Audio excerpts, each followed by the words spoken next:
So partnered with Finalysis and out where passionate fans share their opinions on their club. If you want to represent your club, you can visit the Sky Sports app for more details or scan that QR code as well. Live now is Arsenal fan Christian Ty. Good morning, Christian. Right, before the North London derby, if I'd said you'd get 2 wins and a draw from games against Tottenham, Chelsea and Bayern Munich, would you have taken it then? Yeah, probably. We had a very tough week. I probably would have taken it. Ideally, the draw would have come against Bayern Munich. Obviously, we put ourselves in a very good position in the Champions League where we can probably afford a draw. And I thought we could have won the other 2 games. Obviously, we beat Spurs quite comprehensively. And then, yesterday ended up getting the draw, which, in hindsight might look like a good point. But I think on the run of play, with them going down to 10 men after, 35, 40 minutes, probably should have taken all 3 points. But yeah, it wasn't to be. It was the second time in 162 games that you've been without Gabriel and Saliba at the same time, right? We don't know yet the extent of Saliba's injury, but are you happy enough with Nketiah and Mosquera if it is long term? I mean, you've also got Calafiori and Benjamin White who can play inside as well, but you're happy enough with that pair? Yeah, look, we've got a squad that can do a job and cover. We saw it yesterday. It's the first time they've started together in the Premier League. I think they did a decent job. I think it affected our game. Gabriel and Saliba are really important in our build-up, how we control games. I think Gabriel has had the most short passes of any Arsenal player this season.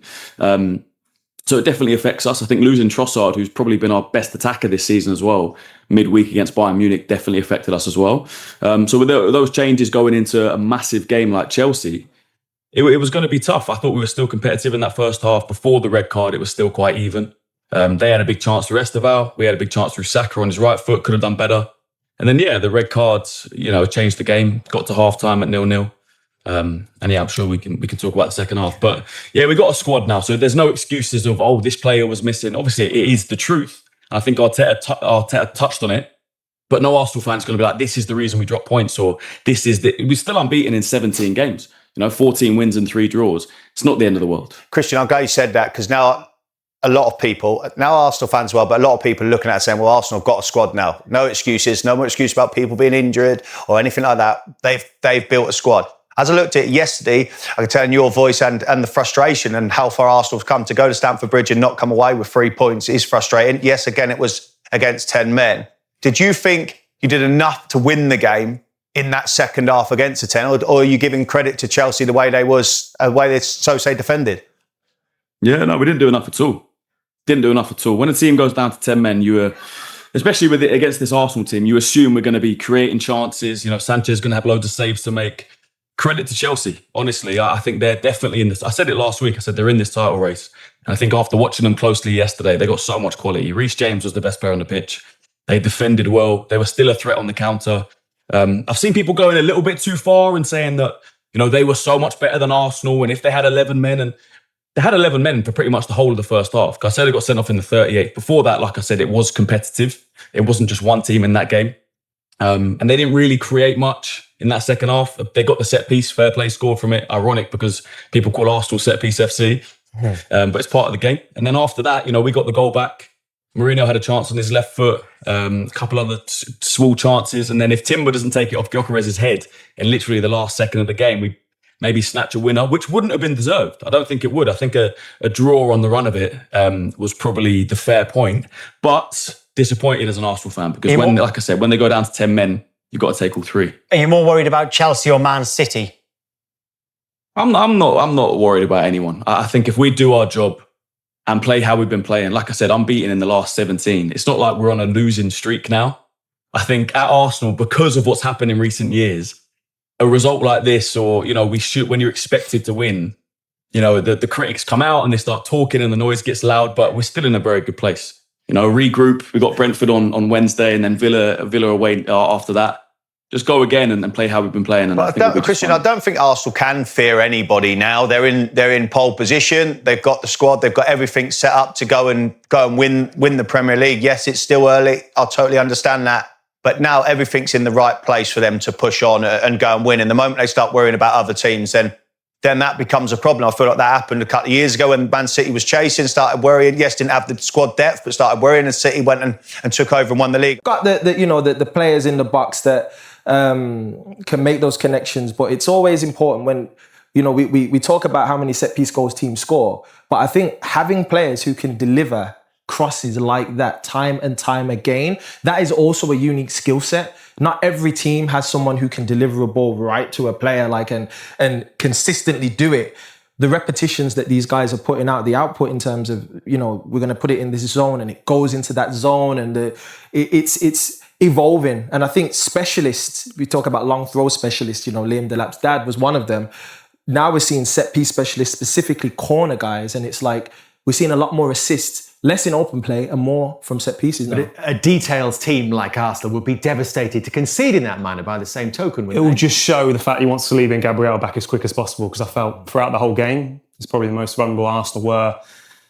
At times Chelsea found it comfortable, when they're attacking them in times. And there was a lot of mistakes from the centre-halves as well at times. No one really showed the leadership skills in that sense to get control of the players and the play, and it didn't look as organised. And I think that would be the worry looking in an Arsenal sense. But look, it's a point which, yes, you look back at it now, you would have taken it, of course. However, they'd be disappointed they conceded from a set piece, and it's a bit of their own medicine. Very interesting thoughts of Mikel Merino, who then equalises for Arsenal on the hour mark. But there's something caught your eye in the build-up to this goal. Yeah. It's a disappointment on that side for Liam Delap. But yeah, Merino has become such a really integral, important player for Arsenal. And I think you can clearly see he's disappointed in the fact that they know they can perform better. However, he's being really reasonable in the way he's analysing that game. I think they kind of expected to get a point going into this. But look, I just think they needed to pick up the intensity if they were ever going to actually create more chances. And I think that was the thing. I didn't think they created as many clear-cut chances as they normally do. So I think it was a really different game for Arsenal tonight. Have you been surprised by Merino's goal output and sort of how much of an attacking threat he is for Arsenal? Yeah, it surprised me. It really did, because I don't see him as that player. I really didn't. When he came to the club, I felt he was more of a player that would be controlling in a deeper role. And I think it's like what Mikel's done to Kai Havertz, who we don't see too often, kind of developed into a different player. He's done the same thing here. It's interesting now, Theo, isn't it? Because if Gyökeres is fit, if Havertz is on his way back fit, Gabriel Jesus back on the bench today, where does Merino fit into this team? I think he's more trusted in the big games. I do. I think he's a player that you know what you're going to get. You know exactly the kind of game you're going to face. And he's got so much more experience in these games. I think Gyökeres will be more an impact player in the big games. Yeah. I do. I really do see that now. I just think he trusts him a lot more. And I think Gyökeres will probably do him a lot of good just to visually watch on the outside. Yeah, if he wanted to play, I understand that. However, I think he'll learn a lot from what Marino does and try and change his game. So you think he would be starting Marino ahead of Gyökeres? I can see that happening a lot more often than yeah. You agree? No. I don't know. I don't, because they've been crying out for a striker. Yeah. So, I think Marino brings that stability in there. He brings that extra defensive body, almost like a false nine. But they've been searching for that goal scorer, man. That's why they spent that money. You need to have that brother on the pitch. If he's fit and firing, you got to have him out there, because I do agree with you that Marino gives them a different kind of problem for the opposition. But you need your big hitters out there, man. And Gyökeres was bought to provide goals in big moments. That's what he was there for. That's why I was saying he's fuming with timber. So what if Havertz is fit then? Who's starting then? That's Arteta's job, isn't it? But they're very different, aren't they? They're very different type. Yeah. I suppose if you want to put them in a box, Havertz is probably a little more. Well, there you go. Like. That for me, that's the beauty of Arsenal squad. This is the best squad they've had since the Invincibles. For me, when you look at them and you look at the players they've got in each position, they've got high quality players. It's not, okay, I've got a young lad who's coming in and he's this or he's that. These are seasoned professionals at the highest level. We're talking about Marino, who was at the Euros with Spain. Then you've got Havertz, who's won the Champions League at the club, and you've got Gyökeres, who's won the Golden Shoe last year. So these are the guys who are vying for one spot. Then you've got the wingers, the amount of options they've got there. I think all in all, when you analyse Arsenal now, they have acquired themselves an amazing squad that can challenge on all fronts.